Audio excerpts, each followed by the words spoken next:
What's up? How y'all doing? You tapping in with Hit. Tap in with Hit. Hey man, how's it going? It's Captain KLH. Hashtag hang strong. And this upload is basically for y'all week 5 recap. Let's go ahead and jump into our recap for week 5 fantasy and week 5 NFL. You know what I'm saying? And we're going to be a little late on this one. It's Thursday, as you can see. Thursday night football will be tonight. Who's playing? Yeah, I don't know, bro. I thought I might know. Check the schedule.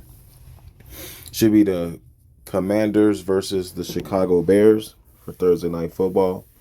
And this is for obviously week 6 this week. But we're going to do a recap of week number 5. Week 5 and see how everything went. So, without further ado, let's get into it. Let's check the league stats and go into week number 5. And this is our week 5 report on our sleeper league. So in this league here, it kind of shows off player of the weeks, worst team, best team type stuff. You know what I'm saying? Says players of the week for this week, top performers. I don't want to say each position, but I think it is each position. Bench warmers of the week, people who was on the bench and didn't play. Most effective manager, 248 of 58. We got that, but we end up losing. And as you can see, So right here, team performance this week was 96%. We had 252 points. So we were in 7th. Overall standings, we are 2-3, which kind of sucks. So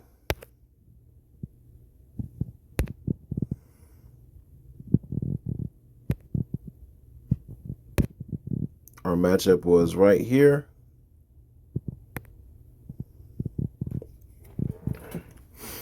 We lost 252 to 277. And this is the league where I already know I'm a struggle in because it's the defensive points is crazy. Like you could do a lot on offense but get throttled off of defensive points. And we also made some moves. People who are off the roster got let go. And because they weren't what's the word I'm looking for? They were not consistent.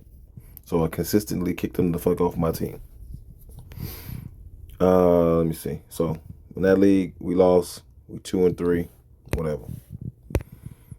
So that's 0-1 right there for that game. And then let's move on to the other one. Week number 5.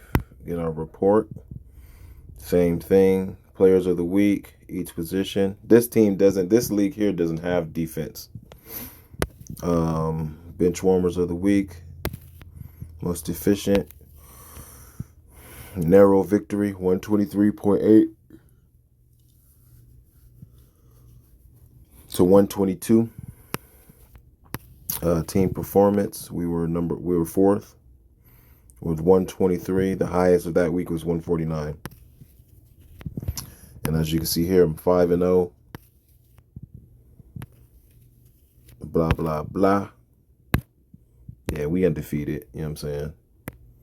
So here it's funny. I don't know what's up with this dude, but he had Tua playing. Connor was questionable. He got hurt. And then he had Cordell Patterson. So he ain't set his lineup. He 1-4. So I don't know if he handing out wins or what he doing. But we got the dub here. So that makes us 1-1 so far on the week. And then we'll move on to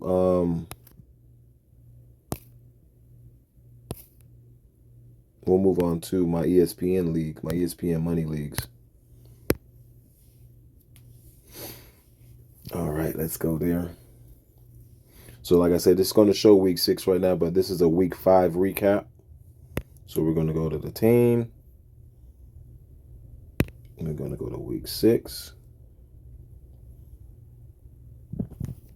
This league here, I think I lost. Let's go see. Let's go to schedule and bracket. Week 5. Oh no, we won the game. So week 5 recap in the money league. As you can see, we won 118 to 109.5. We got another narrow victory. Not a lot of points, but we got the dub. So when you win, you don't really have to worry about points. It's only when you lose. You don't want to lose and then not show up at the same time. But we got the dub, 118, 109.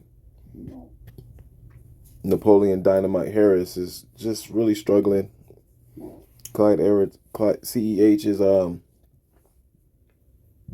he's consistent, but he's not consistent at the same time. It's just weird. He's just weird. Tariq Hill was in a boot. He left the game early. Kirk didn't do much. Taysom Hill saved me. What's so funny is I saw that Kyle Pitts was injured, and I'm like, bro, you ain't done. How you get hurt? I was really trying to figure out how Kyle Pitts got hurt when he ain't done shit all year. You know what I'm saying? Like, what, did he get hurt? Getting water or sitting on the bench or something? So he ended up getting hurt, missing the game, and not producing hardly any fantasy points. And I'm like, bruh. So I'm looking around on the waiver wire to see, not waiver, the free agency to see who's available. And I kind of noticed that the Saints was missing a lot of players. They're missing,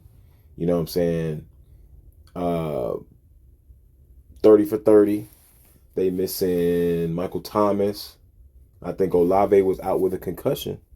So I see Taysom Hill there. And I was like, you know what? They really only down to Kamara and Hill. Shit. Let me go ahead and put him in the game. Grab him off the waivers. Grab him off the free agency and start him. And boom. Explode for 44. And he helped me get the dub. So that's crazy. And guess what? He gonna be starting this week because they still ain't got a lot of their players. I don't think he will consistently do that. Ooh, excuse me. But he definitely will give you some splashes. He should be able to get 10 points this week, hopefully, if he could just kind of repeat some of the things that he did in the game. Let's see what else. Devontae Smith was on the bench with 12, and that's probably it. So Taysom Hill was a great pickup, great addition to help us win, because without that 44 points, we wouldn't have got this dub, and we did. So we are 1, 2, 3, 4, 4-1 in this league here. So that gives us the second win, 2 wins for the week 5 recap. So right now we're 2-1. And let's go to the other league matchup. Well, as you can see, it says L2. That means we on a 2-game skid.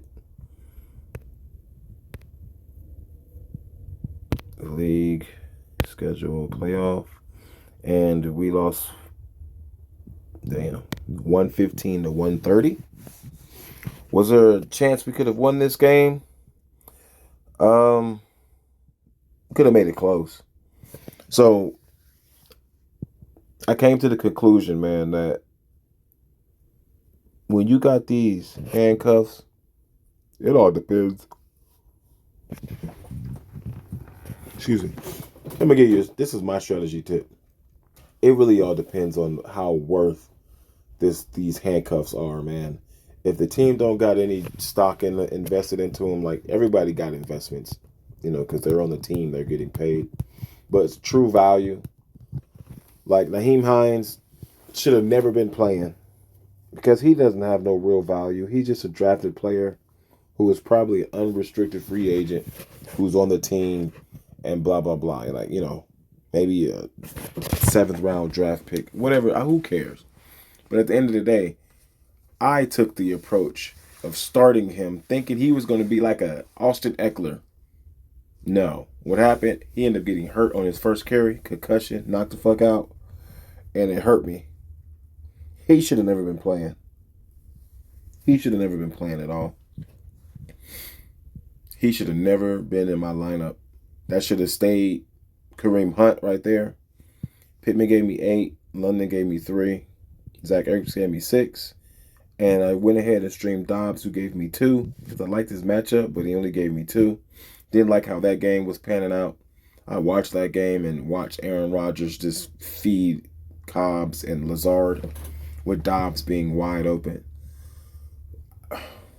I mean, Dobbs was open a lot, and he could have had some yards. Keenan Allen was hurt. So, let me see. Hunt gave me 11. So 11 and 0, add 11. So that's 127. 126. So we're 126 to 130 so far. Dobbs is the only benefactor there. Could I have played Kenneth Walker over Dobbs? I would have said to you guys no. So we probably would have got more points, but we wouldn't have lost. We would have lost. Still.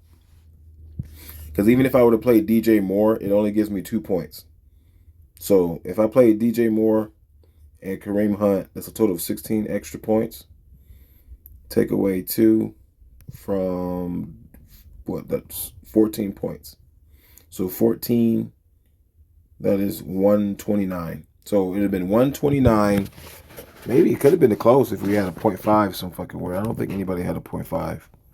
Walker, no. So it would have been a very narrow loss, 130.5 to 129. Like I said, if you want to lose, you want to lose with points. You want to win, it doesn't matter how many points you score, as long as you get the dub.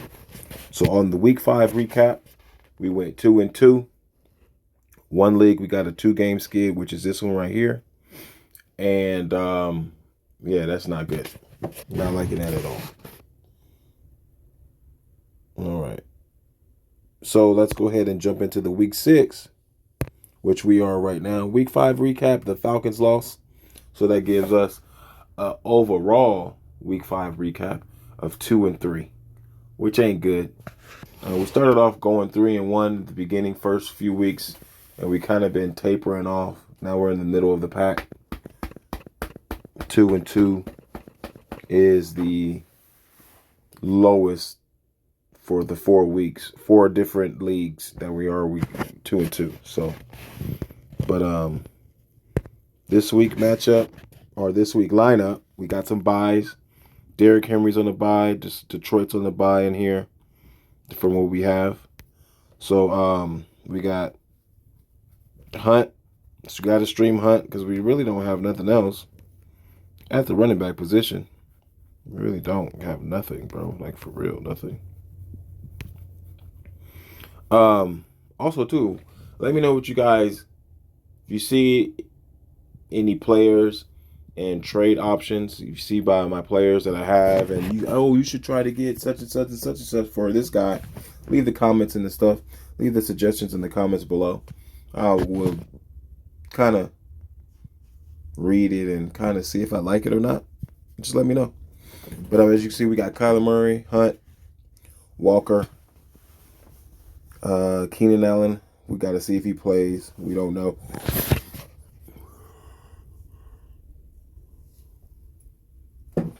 He would normally be a flex, but I don't even think I have a backup running back to even put. So it'll be a receiver anyway. We just got to see what game he got. Oh, he plays Monday. So that's going to be kind of tricky because everybody, you got to wait till Monday to see if he's going to play.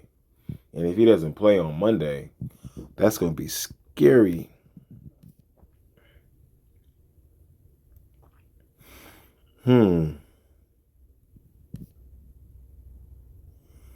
That's a good one right there, folks. Let's edit the lineup and let's move Keenan Allen to the flex. Because I don't know. That's going to be a good one, folks. Because Keenan Allen plays a Monday game, which gives him more time to be able to suit up. You know what I'm saying? Hopefully he does. But he really does have a really bad matchup going against Denver.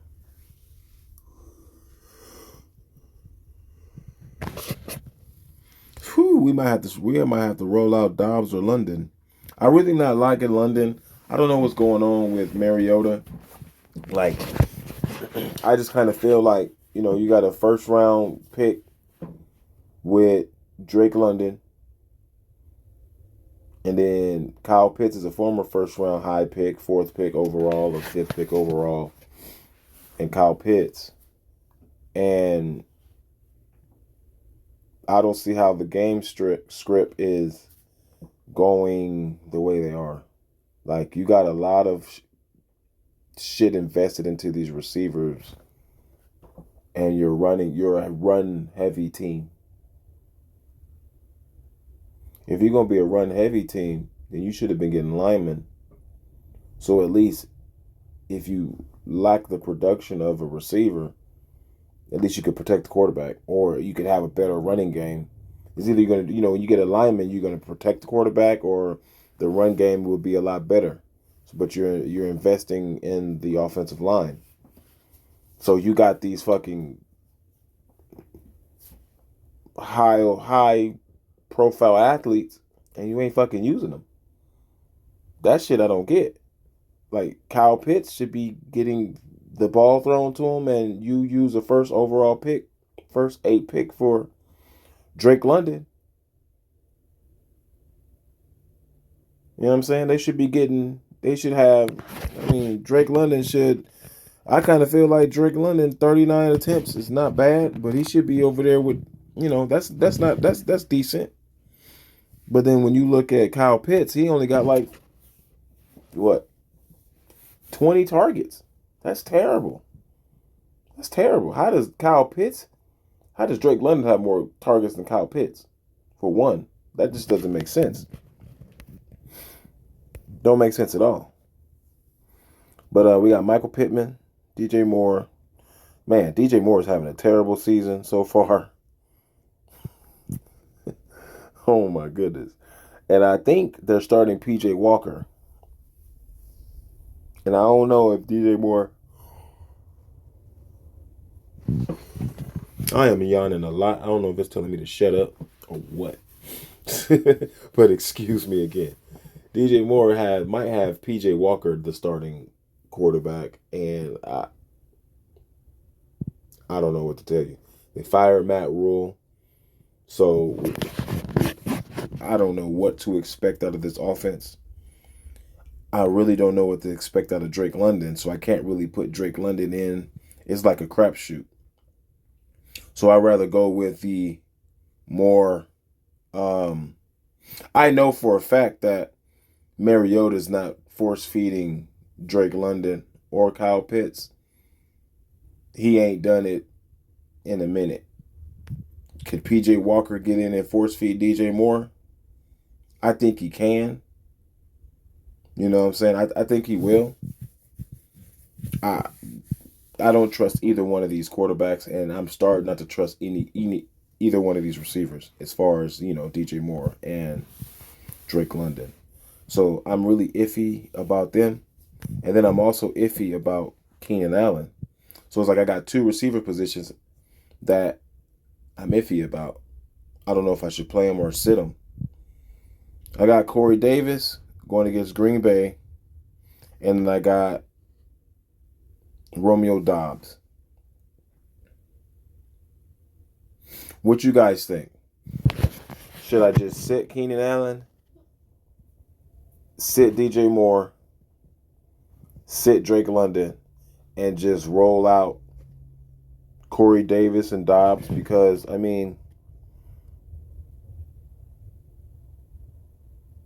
Romeo Dobbs, I'm liking the relationship he's having with Aaron Rodgers. But like I said, this last week was a real dud for them.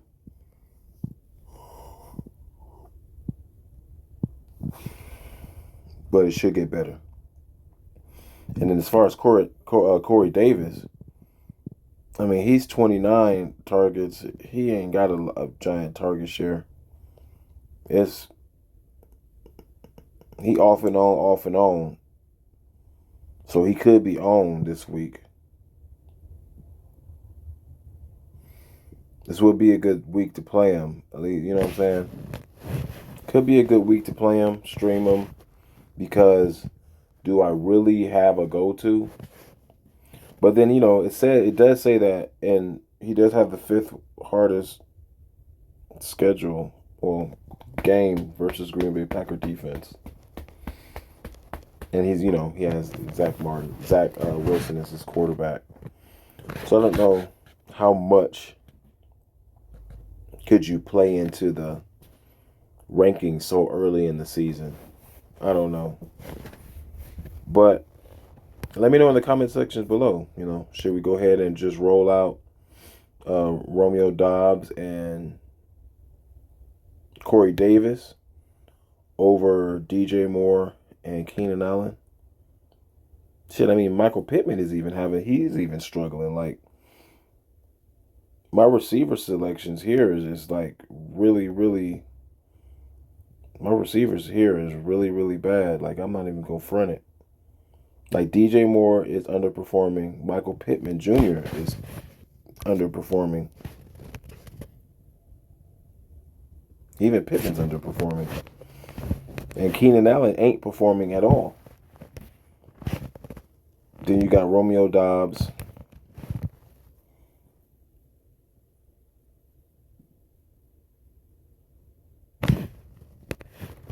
And then Corey Davis. Like this like I'm really starting to look at this franchise. Drake London is underperforming. Noah Fant's underperforming. It's really just Derrick Henry. This is crazy, bro. This league right here, and I'm 2-3, and it's really reflecting my record. Looking at this team, it's like not that good. I mean, this is crazy. And what's killing me with Kyler Murray is he's not running as much as he used to. On 442, that's actually really good. Wish he could do for 3, Damn.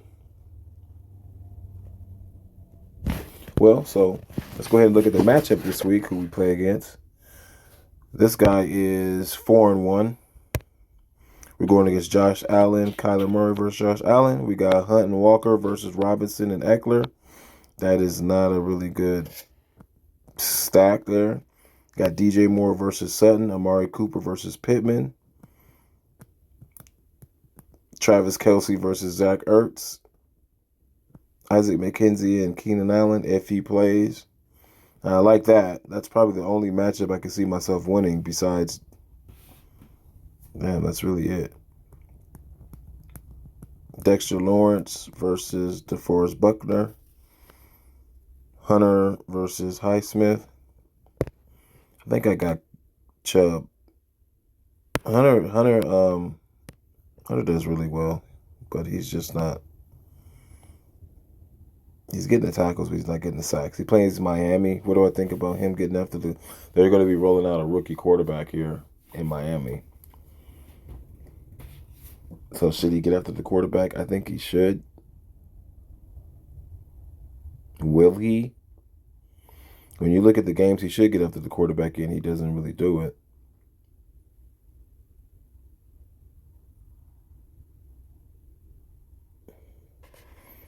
Denver, let's see who Denver's playing against. I forgot that quick. Denver's playing against the Chargers. They're going to get that ball out quick. Well, he was 7-2 against Indy.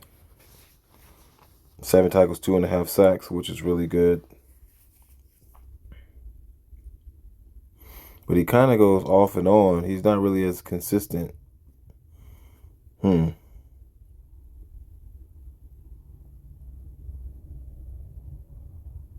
I don't know. It's crapshoot there. Goddamn crapshoot. What is he, linebacker? Nope, defensive end. So he can go in Hunter's spot for four. They're all 4-4s. Yeesh. We'll figure it out. Let me see. And then we got Raekwon Smith, Danzler, Hufanga, Chicago defense versus Washington. Koo gave me a fucking... What did Koo have last week? A 0? That's crazy how you get a kicker with a 0. That is insane. So, I mean, the matchup got us losing 136 to 155. So I'm not really liking that at all. So it is what it is. Matchup for this week here, 131 to 161. Don't look too good there either. We got Lamar Jackson versus Herbert, Nick Chubb, Napoleon Dynamite Harris. Breece Hall should have a tampered game. Clyde Edwards-Helaire should have a non-existent game. Hopefully he plays well. CeeDee Lamb versus Devontae Smith. Drake London versus Kirk. Taysom Hill, Mark Andrews. Just Mark Andrews all day. Tyreek Hill is healthy. Zach Allen. Then we got Chubb. Miles Jack. AJ Terrell.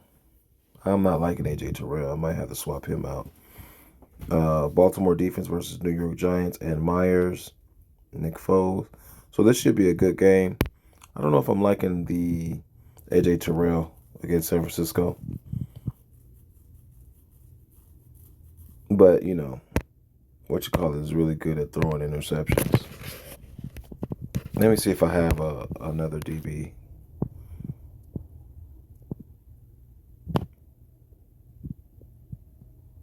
I don't.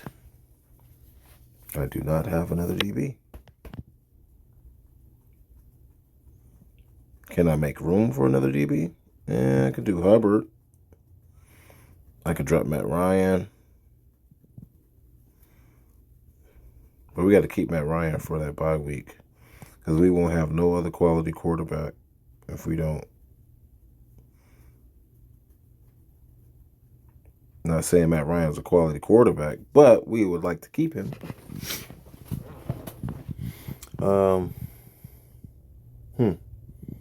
Yeah, like I said, I'm not liking AJ Terrell at all.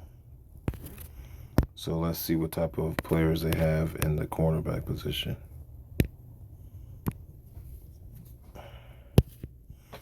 And Ward, Moore, Awuzie.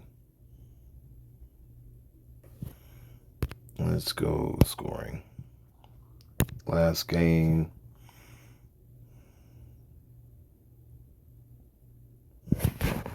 The only way that makes sense. He had 14 tackles against Minnesota.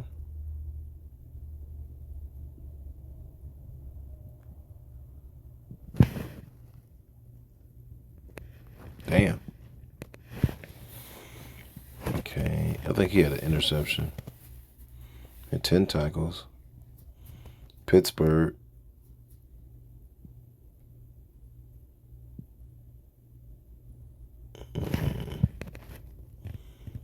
He's questionable. It says scored 10 tackles and 1 interception during the here.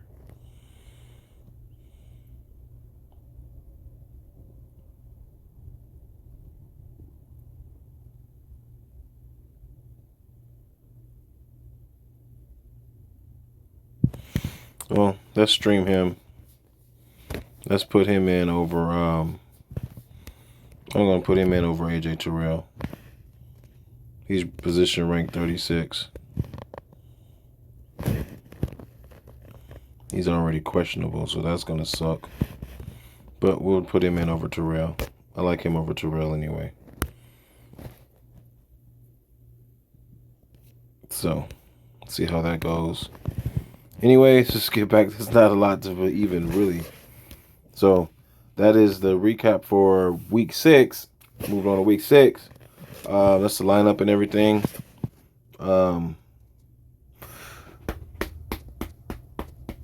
Anything standing out from week number 5? Rashad Penny got hurt. Atlanta Falcons lost to the Tampa Bay Buccaneers.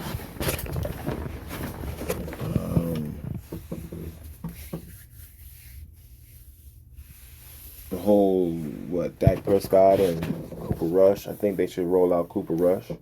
But you don't pay Dak Prescott to sit. I just kind of feel that when you look at the sideline or when you look at Mike McCarthy and you see, I don't know if Cooper Rush was brought back, or whatever the case may be, by Mike McCarthy or whatever and whatnot. But McCarthy looks different on the sideline with Cooper Rush at quarterback. He looks more. I don't know. They look happy. I don't know if it's because they're winning, whatever the case may be. But when it's Dak, I don't know. They have higher expectations with Dak at quarterback, I guess, and so that's why the team looks a little bit different when Cooper Rush is at the helm. I just kind of feel that Cooper Rush doesn't have as much as say as checking out of plays or changing plays at the line of scrimmage or whatever. He kind of has to run whatever the coach is, he goes with the game plan. Like, he might have a few checks, a few audibles, but when you got Dak Prescott, you got a quarterback that's getting paid a lot of money, it's kind of in his hand of what he sees. So that's probably why the offense probably struggles a lot more with the Dallas Cowboys, because Dak Prescott probably has more say than Cooper Rush does. So Cooper Rush is going with the system and the game plan, and Dak Prescott kind of goes with whatever they want to roll out, and they probably give him so many audibles if he sees this, and this. So maybe he's not reading the plays correctly, and that's why, you got a small sample size of the Dallas Cowboys looking the way they're looking. Large sample size of if he just goes with the game plan by doing what Cooper Rush is doing, they might win more.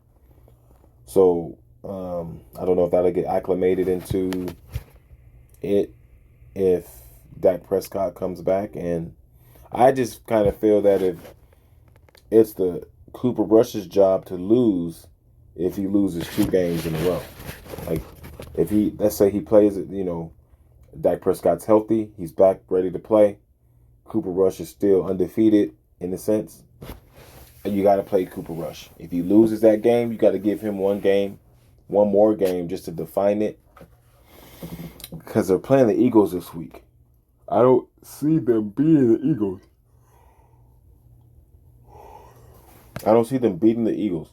But, I mean, if they do beat the Eagles behind the success and Cooper Rush being at the quarterback position, like, you got to leave that man in the game, or, I mean, what else can you do?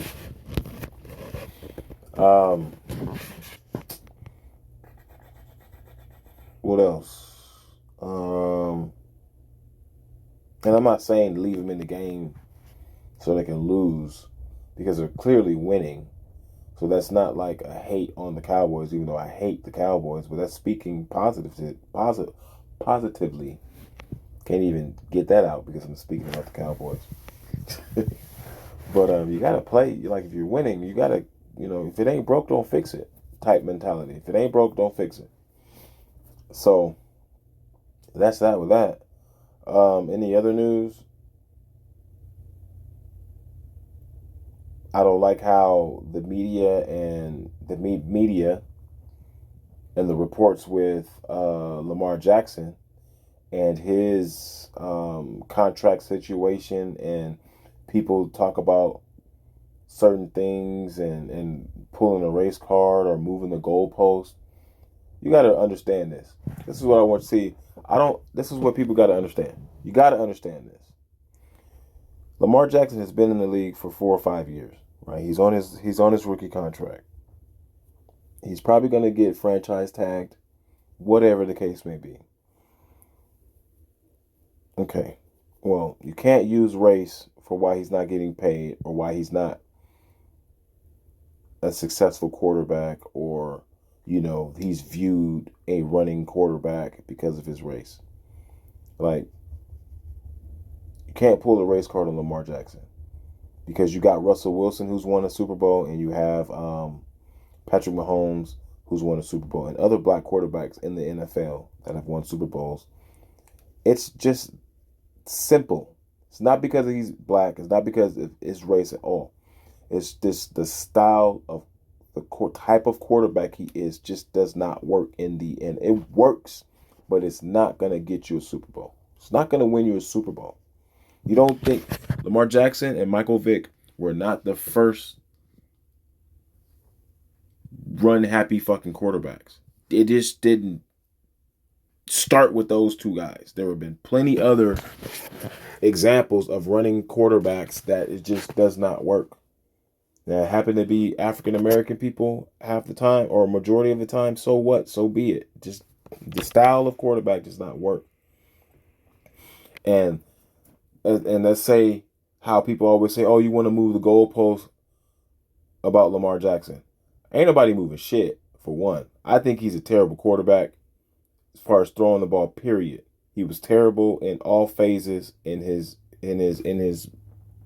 football experience. High school, he was an athlete in high school, same athlete in college, and the same athlete in the pros. So those people need to stop saying, "Oh, you could put Lamar with KC and put him with Andy Reid." No, because Andy Reid is not gonna fucking run those type of plays. Just like when Cam Newton went to the New England Patriots, what packages do you think they put in for Cam Newton? The same packages he had when he was in the goddamn in Carolina.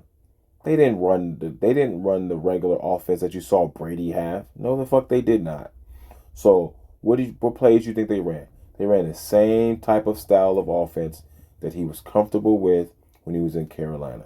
They ran that same big heavy formation where it was a goal line, like short yardage plays. Don't know other teams run that. That's a Cam Newton package. So when you take Lamar Jackson and put him on all these other teams, you got to run the same package that he's fucking comfortable with. You can't give him the weapons because the package he's comfortable with is where he's going to shine the most and be successful the most. Stop saying, so you're not moving no fucking goalposts. You can't put him in Josh Allen's shoes and none of that because the shoes would be too big and he would fail. You've seen the Shaq commercial. Anyways, and that's continue to stick to the moving the goalposts that people try to say.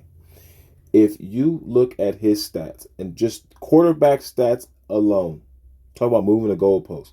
His highest passing yardage is 3,100 and some yards.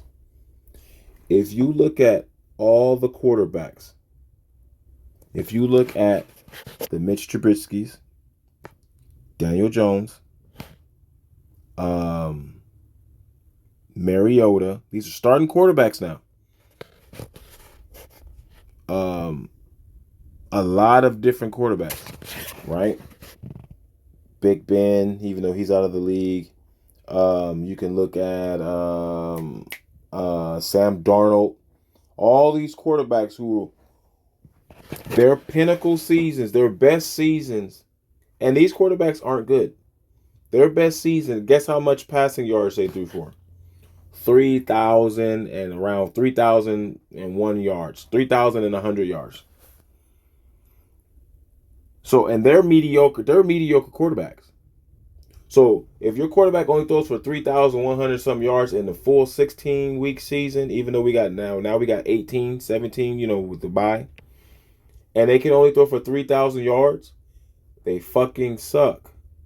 So you move the goalposts for Lamar Jackson because he can only throw for 31. His best season is 3,100. And you move the goalposts because you want to say he can run. So if you take just his running ability alone away from him and you just go off his passing stats, he's a fucking mediocre quarterback. So don't move the goalposts for him and you want to use the narrative, oh, well, he runs more as well. You know, those other guys don't run. Okay, that's called moving the goalpost.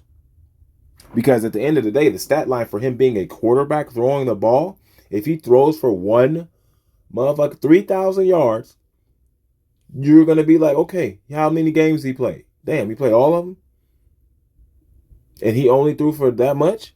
If you look at all those quarterbacks who threw around that yardage, I don't care about the percentage. I don't care about the ratings. I don't care about touchdown to interception ratio.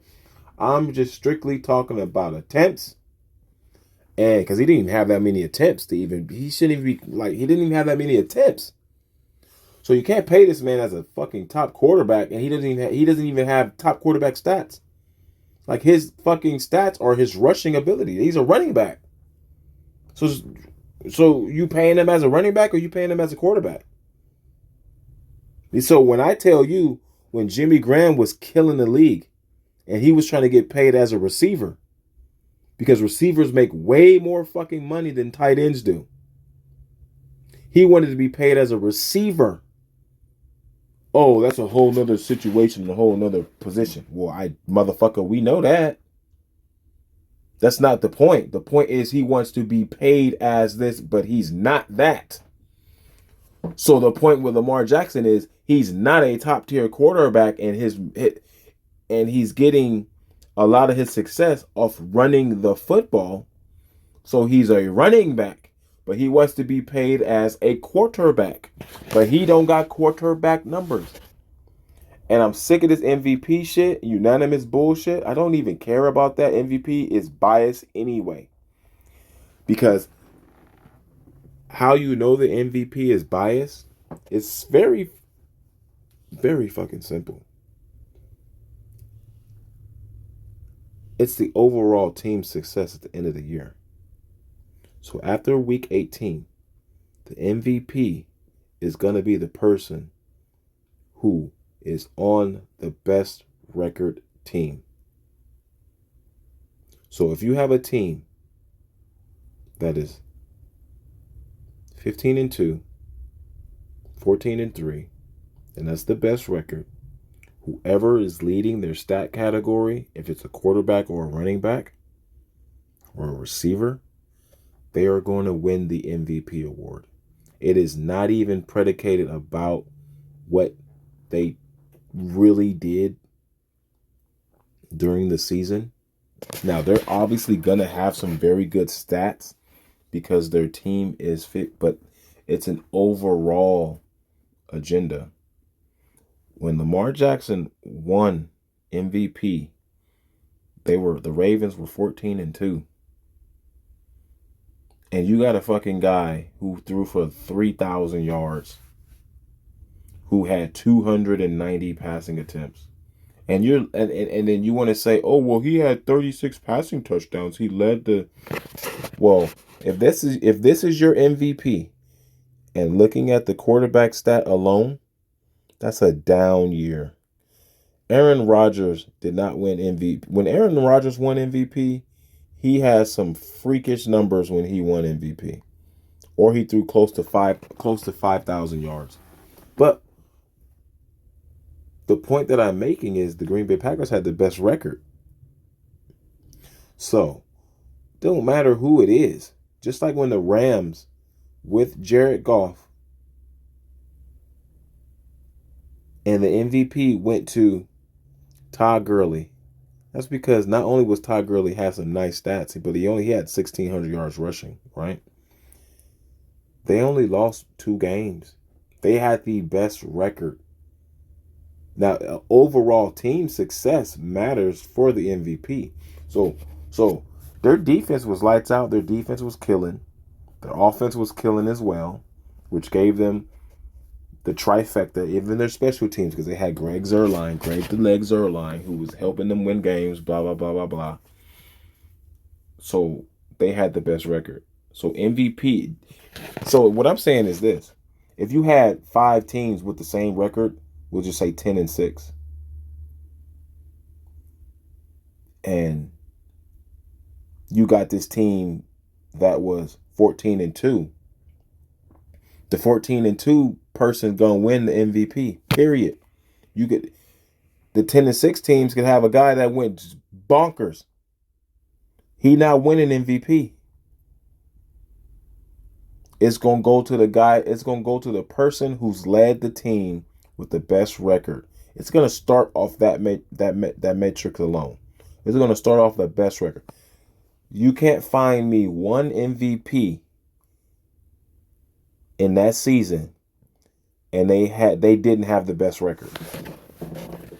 Because when you look at Tom Brady when he won MVP, all the other years, what happened?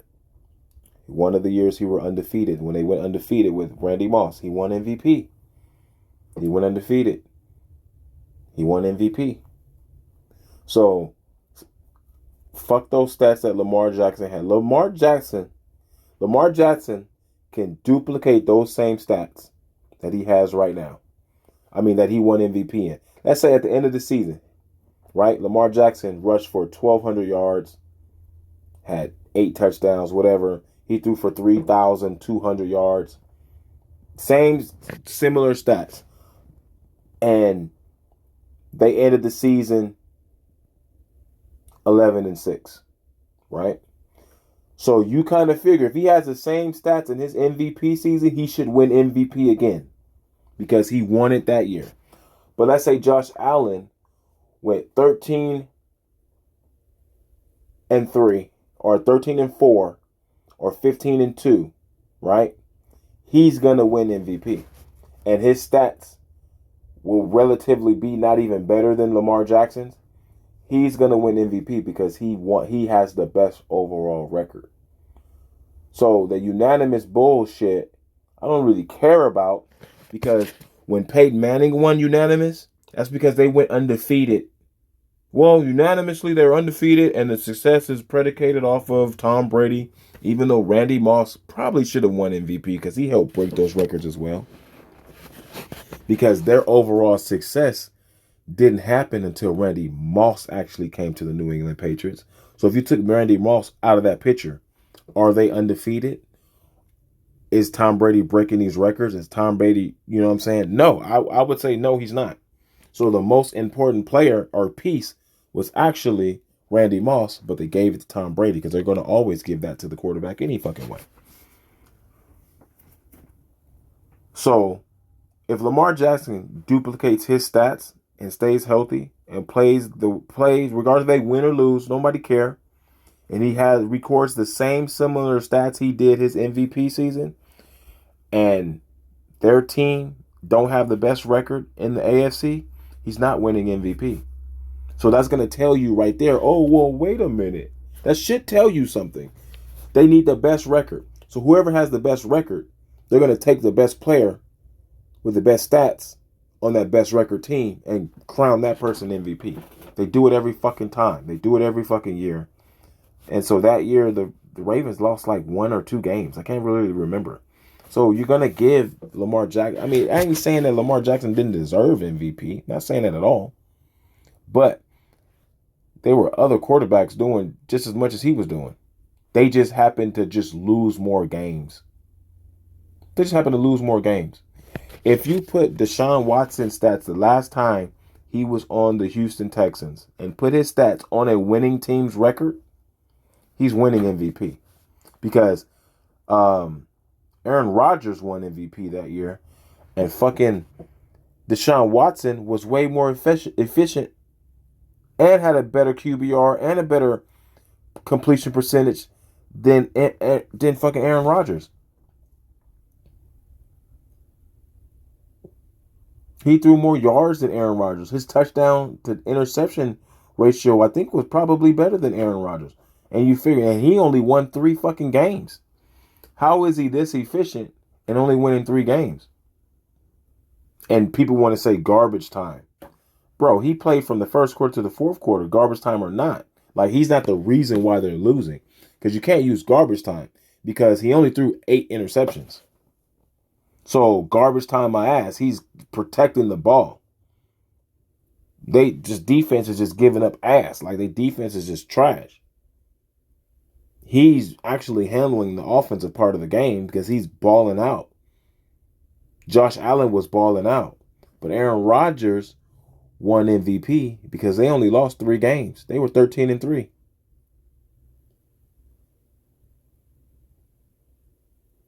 Now, if the Green Bay Packers was 13-3 and the fucking Buffalo Bills was 13-3, Josh Allen definitely would have won MVP that year. Last year, I think it was last year. No, it wasn't last year. It was the year before last because that was last year. Deshaun Watson had played. Whatever year Deshaun Watson had played, MVP should have not have went to Aaron Rodgers. It should have went to Josh Allen. But whatever. That's because his record was worse than the Green Bay Packers. That's why. So, no one's moving no goalposts for Lamar Jackson. No one's moving no goalposts for any quarterback at the end of the day. Because Jimmy Garoppolo, what type of quarterback is Jimmy G? Good or bad? In his highest season, he only thrown for 3,100 some yards. He's getting replaced. He shouldn't be replaced. He took his team to the Super Bowl. So that stat alone tells you something. If the quarterback can't throw for over 31, $3,000, he can't get past $3,000 ever. That nigga sucks. That nigga sucks. You look at all these quarterbacks who threw for around. We talk about they've been in the. Look at Daniel Jones' stats, and you're going to say he sucks. Okay, so when you look at Lamar Jackson's stats, just look at the quarterback stats. Throwing the ball is throwing the ball. I don't give a fuck what offense you run. I don't give a fuck what offense you go into. Throwing the football is throwing the football. If you got 3,100 some yards, he sucks as a quarterback. I don't care what their record is. Their record be undefeated. It ain't because of him. It ain't because of him throwing the football is why they're undefeated. Tell you that. It's not because of that. And you can't go, oh, well, if he ran less, that means he throws the ball more. Okay, that's good because he's going to be making more mistakes too. Way more mistakes. Can Lamar Jackson throw for 5,000 yards? Fuck yeah, he can. And he's going to be on the 30 for 30 too. Guarantee you that. You think Winston? No. Lamar Jackson will be 30 for 30 as well. Because one, you're gonna blame he ain't got no receivers. Well, that's why hey, that's not nobody's fault besides the Baltimore Ravens. Ain't nobody else's fault but besides them. So I don't. That's moving the goalpost when you're allowing someone to get away with something. That's called moving the goalpost. So when you allow Lamar Jackson to throw for 3,000 yards, and you want to bring up his rushing stats, oh well, he ran the ball. Well, that's moving the goalpost. Because I don't give a damn what he did. He could punt the ball and be a great punter as well. He only threw for 3,000 yards passing. It's terrible. Baker Mayfield is considered a terrible quarterback. Sam Darnold is considered a terrible quarterback. Why? Look at his stats. Look at his stats. And I don't care what team he's on. All the great elite quarterbacks throw for 4,000 yards. It doesn't matter what they do and how they do it. No matter what their team is and what, it doesn't matter. Not making excuses. It is what it is. Like, as a quarterback, Lamar Jackson is not that dude. So stop acting like he is. RG3. When RG3 was that dude before he got hurt, he threw more for 3,000 yards passing, just so you know. And he wasn't as electrifying as Lamar Jackson, but he was a damn sure better passer than Lamar Jackson. Guarantee you that. Because they're not supposed to be running the fucking football. They're supposed to be actually throwing the football. Yeah, you can have a 600-yard rusher. You can have an 800-yard rusher. That's fine. That's cool. Cam Newton did it. And I ain't saying Cam Newton is a better passer of the football than Lamar Jackson. But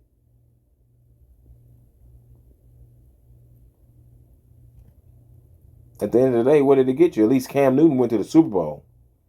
Cam Newton is the only actual run-first quarterback that actually got to the Super Bowl when you really look at it. And what weapons did he really have? What weapons did Cam Newton really have? He had an aging Steve Smith. He didn't go to the Super Bowl with Steve Smith.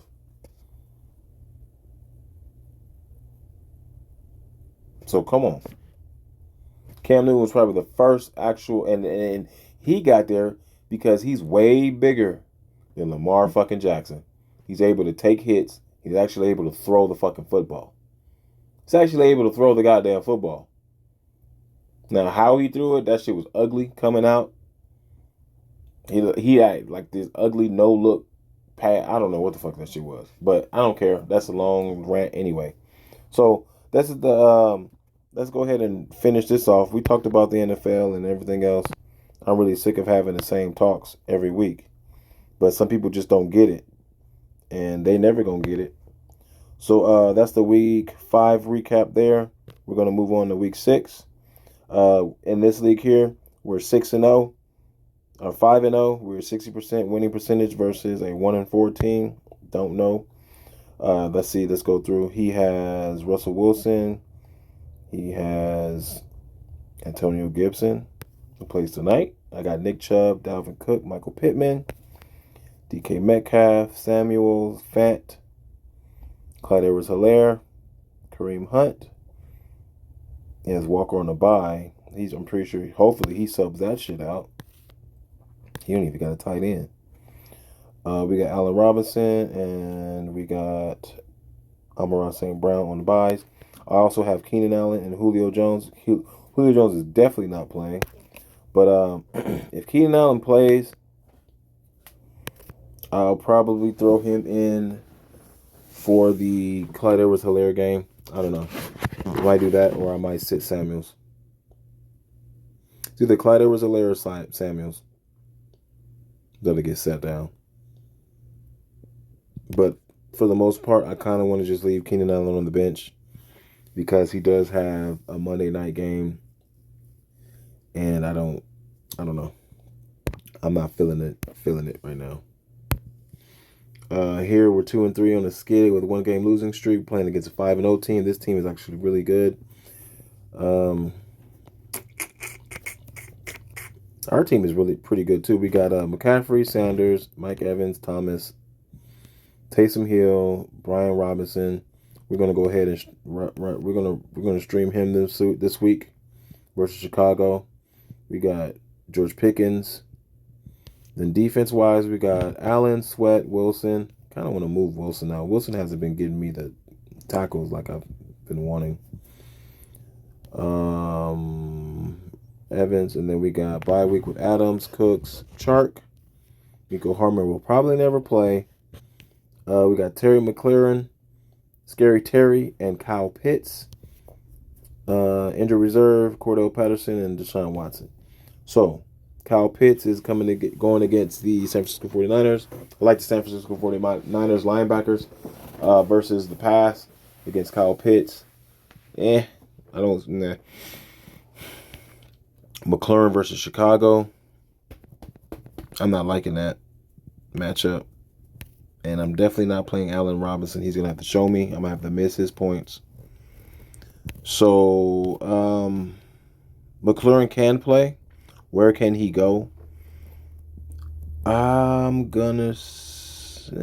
I kind of want to put him in for George Pickens. Because that's a very hard matchup. But George Pickens, let's see what he did last week versus the Bills. He gave you 14 points.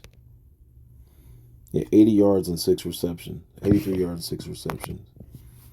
That's not bad.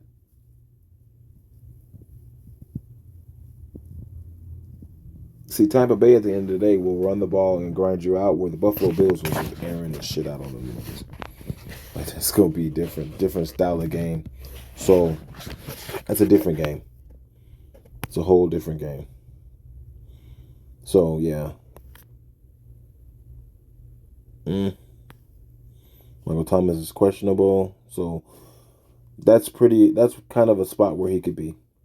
Terry McLaurin, Scary Terry could possibly take Michael Thomas' spot if he doesn't play. But thank you guys for tuning in. And I'm ending with, I don't know when I'm gonna see you. I don't know when y'all gonna watch this video. So good morning, good afternoon, good evening, and good night. And I will catch you guys. I think I'm gonna start doing these on Tuesday. I'm gonna do these on Tuesday for the recaps instead of right after Monday night football games. I'm gonna do them on Tuesday, so it could be a lot better and cleaner result, and recap and everything. So I'll catch you guys on the next one. Y'all stay prayed up, stay safe. See you guys soon.